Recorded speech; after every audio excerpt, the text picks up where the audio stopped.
Zotë Abdigjiku tha që këta të guxos janë të vëndshëm. Faktu njerë i kujtoj Zotë Abdigjiku që kjo e ka zbulu LDK në 2020-ën. Për herë të parë. Unë jam LDK prej 90-ës.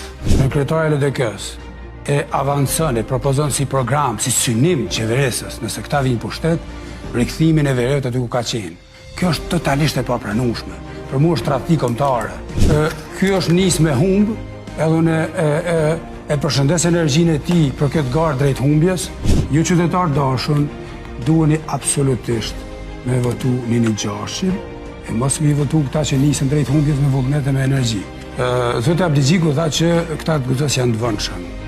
Faktu njerë i kujtoj Zotë Abdigjiku që kjo e ka zbulu LDK në 2020-ën. Për herë të parë.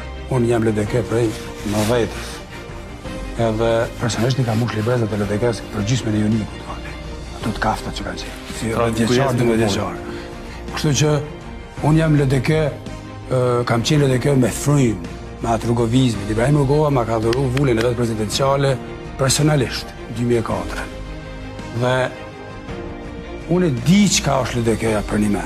Kështu që na nuk jemi duke shoh, unë nuk e shoh LDK, nuk i shoh njerëzit, mu më duket skandaloze. Kur në studion e ju i këtu, në kryetari LDK-s, e avancon, e propozon si program, si synim qeverisës, nëse këta vinë pushtet, rikthimin e verët aty ku ka qenë.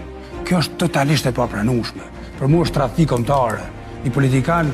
Ki fjallën për Hikmet Bajramin? Po, për një politikan i Kosovës që kërkon më shumë se sa që kërkon sot edhe ndoshta Serbia vetë ose serbët e verët është absolutisht e papranueshme. Se rikthimi i verët aty ku ka qenë nuk parashihet mo, as nuk kërkohet nga njeri gjallë që ka 2 fije mend kry.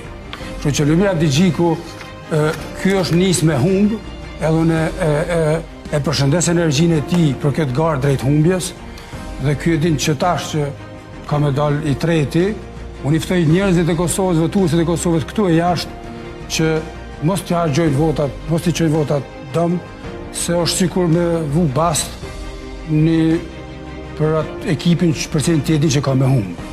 Kështu që nëse doni me që basti apo kontributi i juj me qenë efikas e me undi pjesë e vendimares për 4 vitet e ardhshme, ju qytetarë dashur, duheni absolutisht me votu Nini Gjashin, e mos me votu këta që nisën drejt humbjes me vullnet e me energji.